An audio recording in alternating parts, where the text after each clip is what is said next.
This trek has been awesome. That's the tallest mountain in New Zealand right behind me.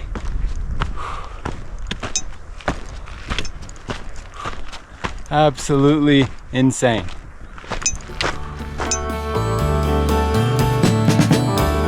Welcome to the channel. My name's Jeff. I'm just another 20-something trying to figure out my place in this world. What I've learned so far is that I love working with youth, being outside, and failing forward. It's snowing again. Sometimes literally. And usually on camera. Most of all, I love sharing stories. This one's about my trip over Ball Pass. It was full of amazing views, challenging moments, and good memories made with some new friends. I hope you enjoy. I'd like to start this story by giving you an overview of the objective we're going for. Now, if you've seen my previous video, you're familiar with this map and the Hooker Valley side that I scouted out a week prior to this full trip taking place. But if you haven't seen it, no worries, I'll do my best to explain the important stuff here. Ball Pass is a very popular beginner mountaineering route. Its most challenging sections are mostly found on the descent, since the original path has atrophied over time. However, there are many sections that are challenging for a beginner like me. First, we need to pass through the Hooker Valley over and around 4 major washouts, which those are basically where the moraine wall has crumbled in a significant way, so much so that it alters the path. After that, we arrive at the gully. The gully is a long and fairly steep chute we need to scramble up to make it to the playing fields, which is a flat and grassy section of land where we'll set up camp for the night. The next morning, we'll push onward, up to and over the pass itself. Once we're on the Tasman Valley side, we'll slowly descend down past the Caroline Hut and the Caroline face of Mount Cook, before arriving back down to the valley floor. Then comes the final section. We'll have to pass the largest washout of the entire route and keep our feet moving until we arrive back to a car we'll have stashed at the Tasman Glacier Car Park at the very beginning. In total, this route covers over 21 miles and ascends 7,700 feet of variable terrain. It's easily the most challenging trip I've ever attempted in New Zealand, and one I'm grateful to not be taking on alone. We'll jump into the footage after the Hooker Valley track ends and the real adventure begins. All right, we got the first washout. A nice big chunky one. Woo! Looking good. Feeling good. Let's get it. How high are we aiming? Up. Just go up all the way.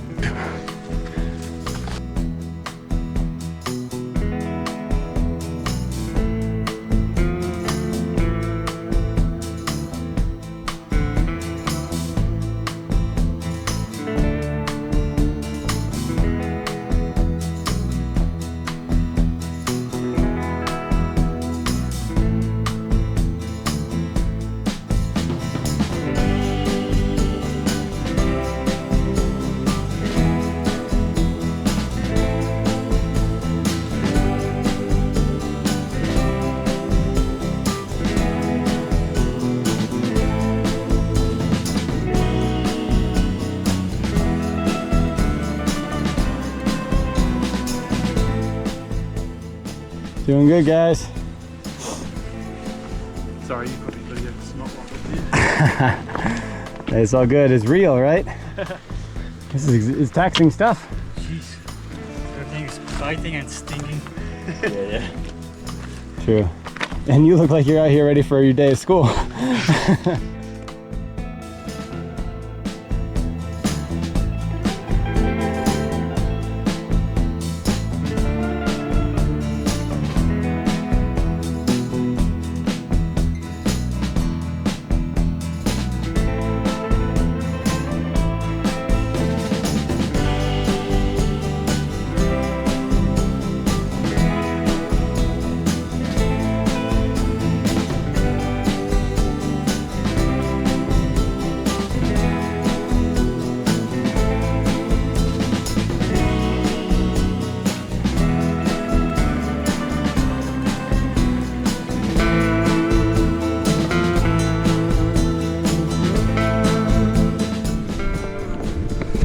Not bad. Bloody marvellous.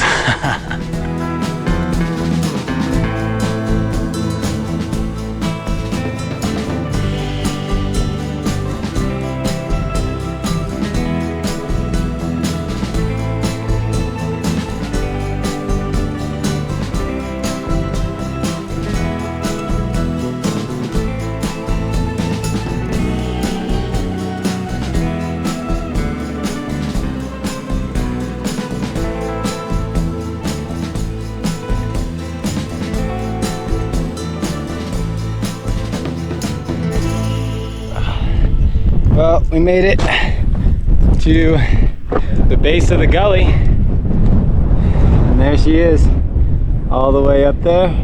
Playing field should be up there.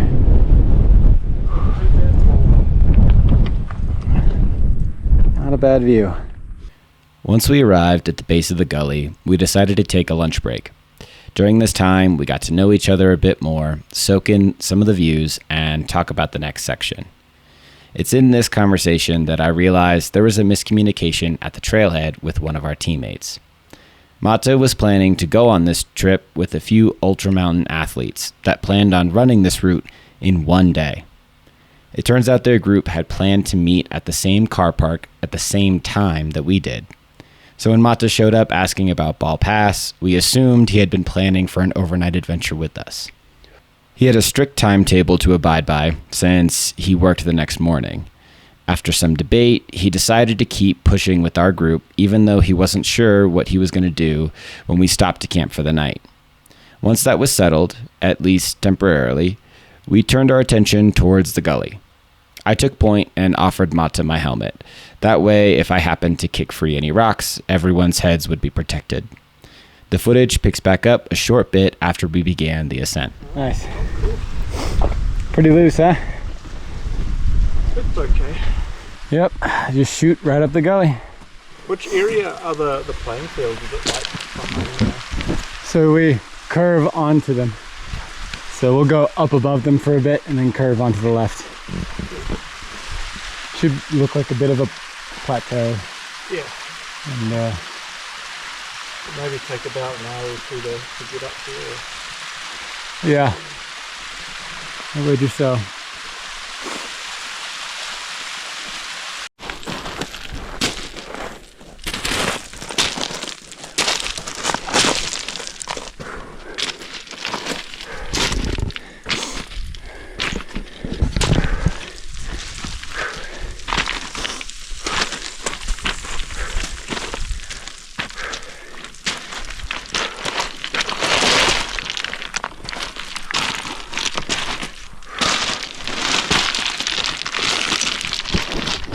While the gully was steep, the footholds were actually pretty good, and there was lots of water. So our morale stayed pretty high as we neared the playing fields. I reckon this is like a V2.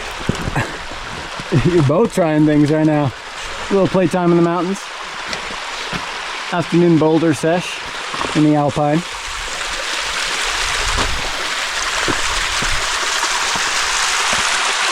Whew.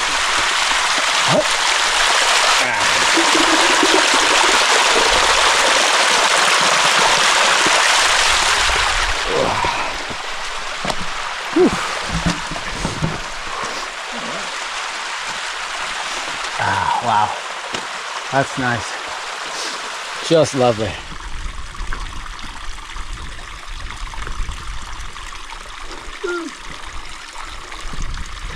Mata out here trying to have a snowball fight. I see you. Oh. Oh! Ah, good God.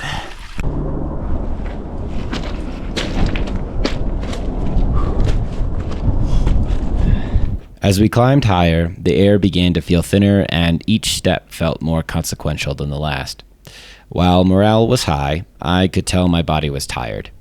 I kept a steady pace, but I was also kind of putting on a front by not slowing down or stopping as much as I would have on my own. The truth is, I wanted to impress these guys. I wanted to seem competent. Looking back on it, knowing what I know now, I don't think they would have cared if I asked to slow down a bit more. Regardless, our pacing allowed us to make it to the top of the gully by early afternoon. This was the first major checkpoint of the journey, and it felt amazing. Holy shit! Woo! Oh my god! Woo! Holy shit! I got nothing else, man. Can't even say anything. Get out of here! That's insane!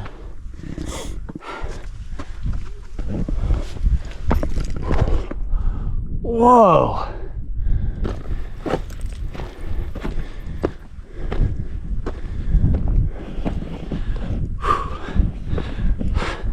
Finally made it to the playing fields. We have an awesome view of Mount Cook and honestly the surrounding mountains.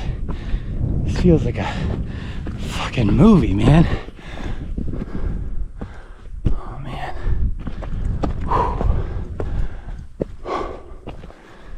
Wow.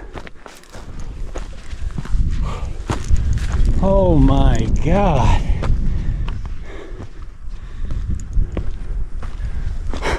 Nice. Earlier, dude. Woo! Oh my. Oh yeah, brother! That is sweet. Not bad, eh? Not bad, eh? Welcome to playing fields. Woo!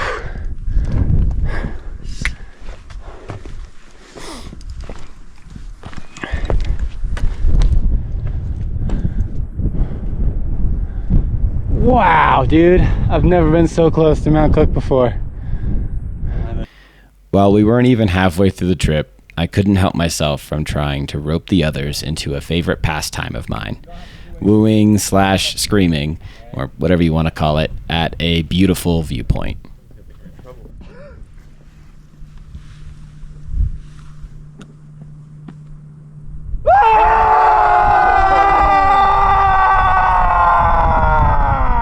That was pretty good. Woo! Oh, here you go. That was awesome! Now do it again with one of your trademark burps.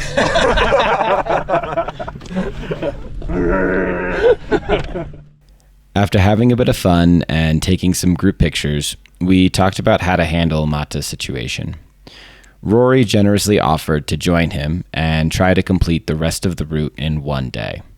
At least they'd have each other to overcome any challenges they'd face.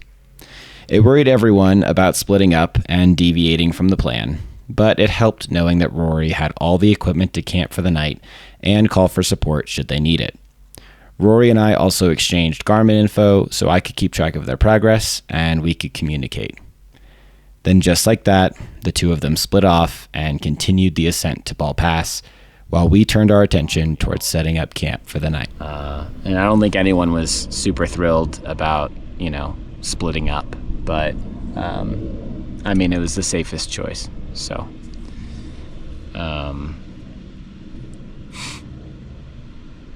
yeah, given the circumstances. But I won't relax until I get that text from him, letting me know that he's all right.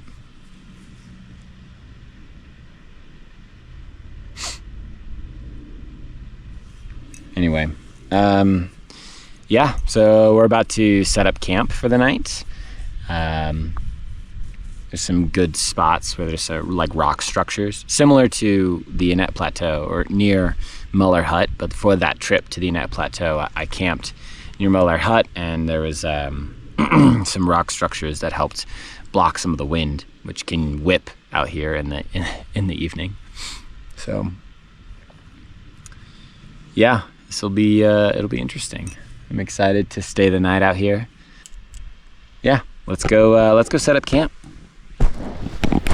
The playing fields truly lived up to its name. After getting camp set up for the night, we took our shoes off and enjoyed walking around in the soft grass, threw rocks off of cliffs. Don't worry, we knew nobody was down below. Then closed it out with a pretty epic sunset and a night sky full of stars, all with the tallest mountain in New Zealand as our backdrop.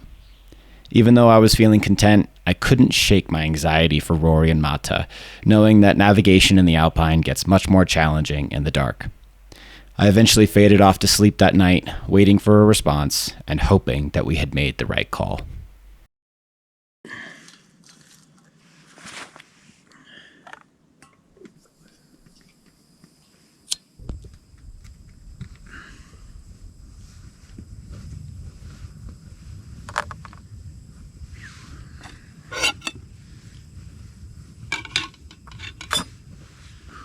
The next morning began with a warm and filling breakfast, followed by a text from Rory that he and Mata were okay.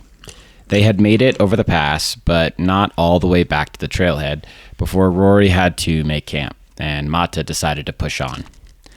Even though it was risky and ill-advised, I have to give Mata credit for trudging onward, despite his lack of resources. The dude had quite the stamina.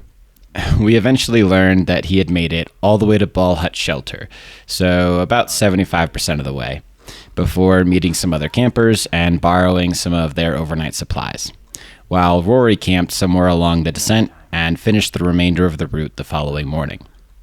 Meanwhile, on the other side of the divide, the remainder of our group packed up camp and began the climb towards the pass, ready to combat the poor visibility and slightly damp conditions. And the up continues.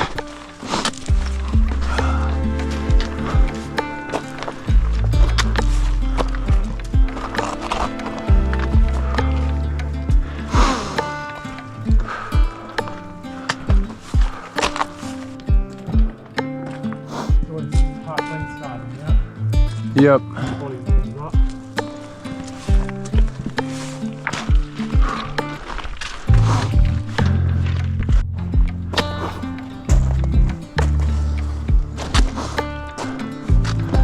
Clouds starting to clear.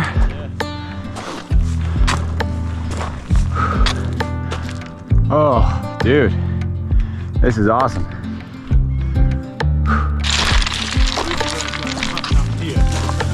Yeah, this would not be a great spot to fall.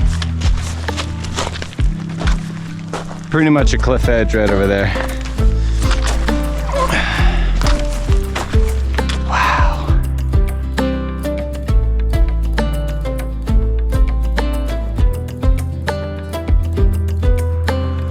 Oh, my goodness.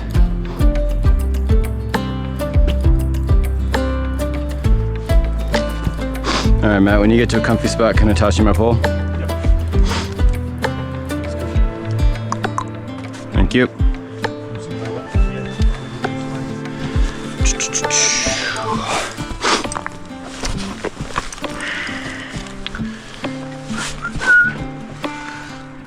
This is a good spot on your left hand here.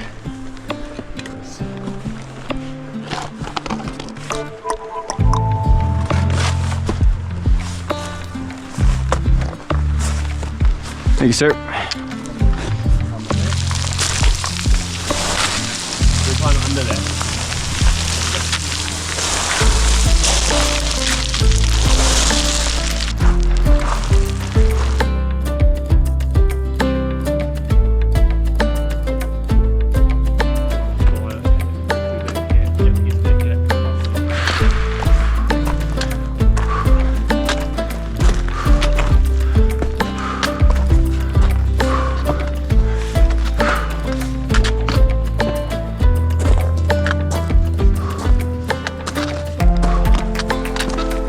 Whoa.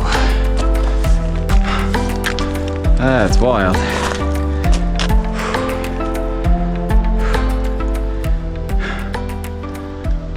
Something died out here. Maybe it was a goat.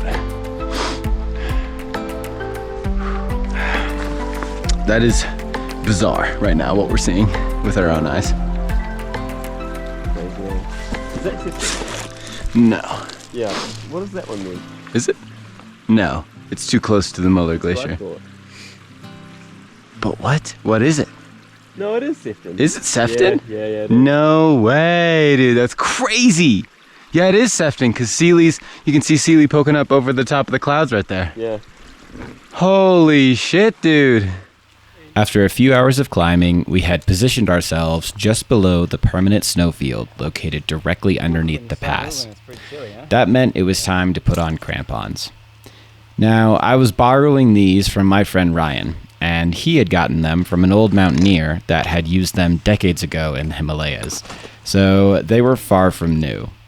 And the shoes I brought with me were not designed to be paired with crampons, but you work with what you got, right? So with my crampons secured and my ice axe in hand, we got to work scaling up the icy incline. You good? Yep.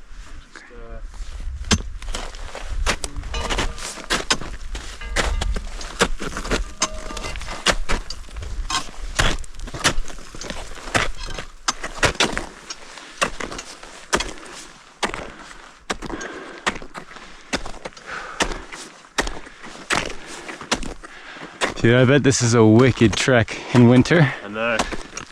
Oh, there's there. Oh my goodness.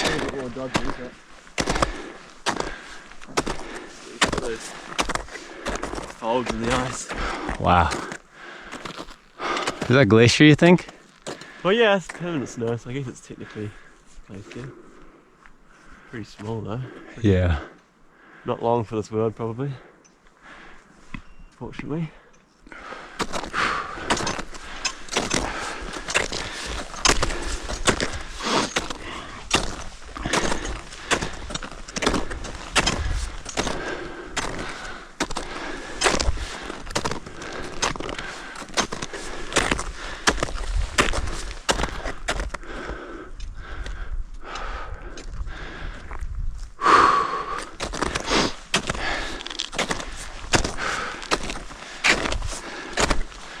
I get why this is called a classic mountaineering route.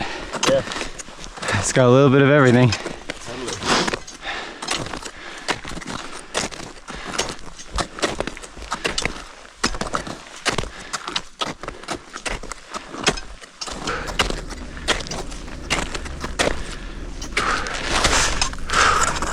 Crampon slip. Mine popped out.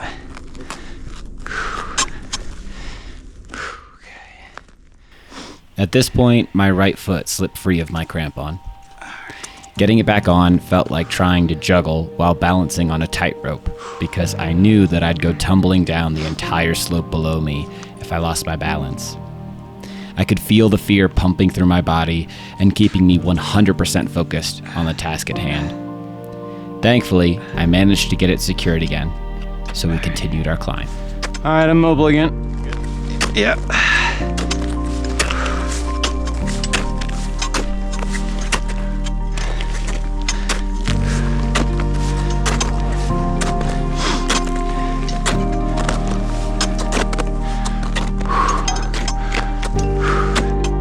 First bit of sunlight.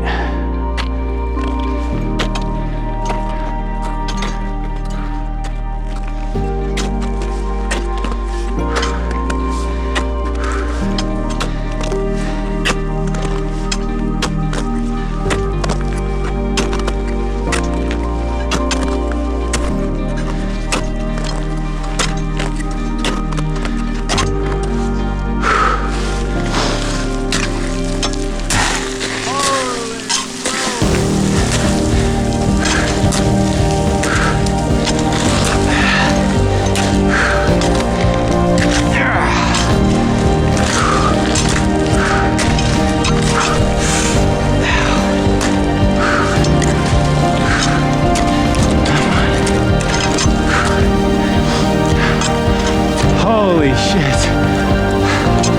Oh my god. Let's go. Oh, damn. Holy crap. Get on up here, fella. Whew. Welcome to the top. Oh, look how much ice there is at the top of the head here. Wow.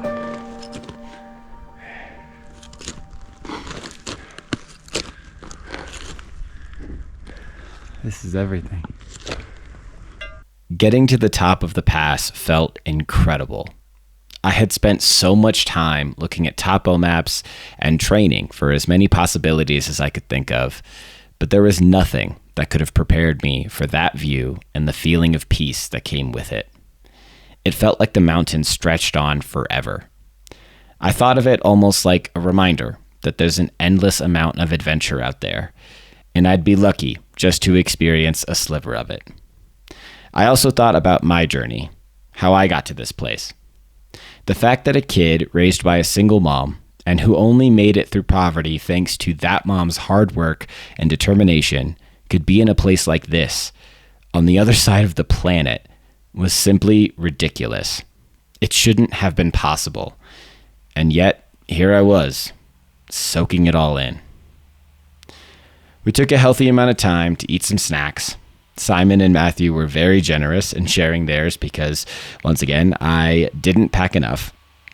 Put on some sunscreen and began the descent. After only about 10 minutes, I actually lost my footing and needed to self-arrest in order to stop my fall. I wasn't recording. That's unfortunate. I just self-arrested.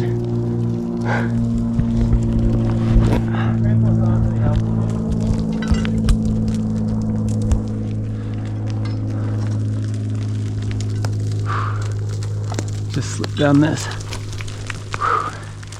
Let's just say I'm glad I practiced that at the Annette Plateau. The rest of the way down to the glacier was filled with a lot of dodging falling rocks and trying to communicate over the sound of the helicopter tours flying overhead.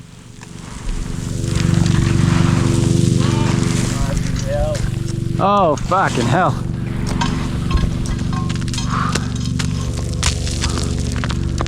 Good call. Oh, another one. Fucking shit. Ay, ay, ay. Once we made it down to the edges of the glacier, we reconnected with the path as it made its way along a ridge with killer views on either side. We got Ball Glacier on one side and the Tasman Glacier on the other.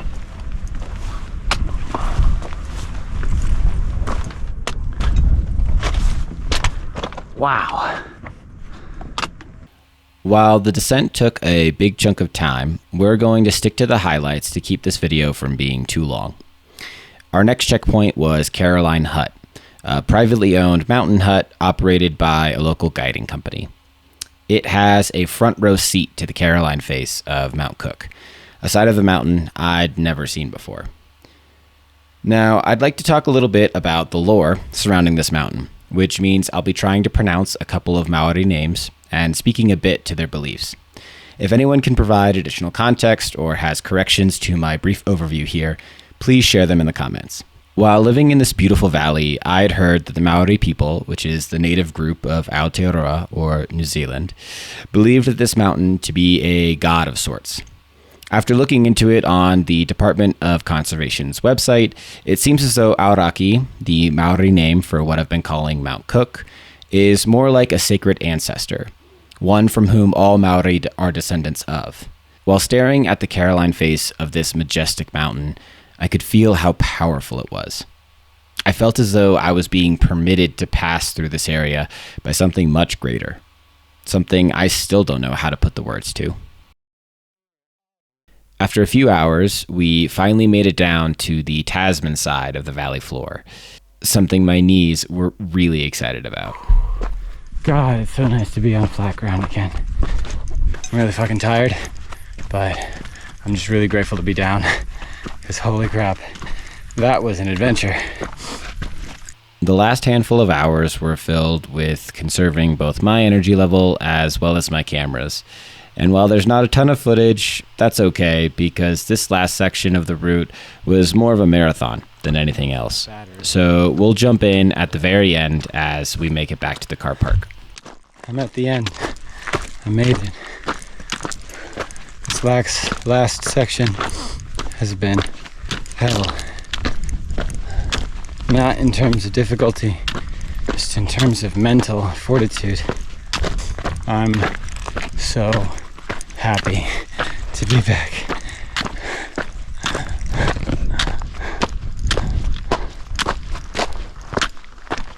Holy shit. Wow. This really had everything.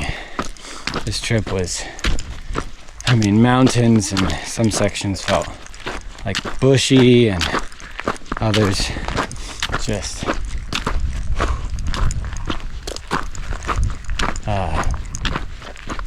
of course alpine. I'm really low on energy. Anyway, I made it. Hell yeah, gentlemen.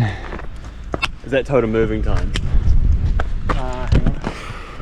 Maybe. Oh god. When I think back on my trip over Ball Pass, I can't really explain just how meaningful it was to me. There were so many lessons learned and great memories made. I want to thank Rory, Matthew, Simon, and Mata for coming along, because I don't think I would have been able to do this on my own. And I want to thank you for watching. See you on the next one. In the next chapter, we'll cover a larger period of time. I start to feel the winds of change, so the rest of February and the first half of March are mostly calm, besides a failed trip Rory and I tried to take up Mount Sealy. But that's a story for another day.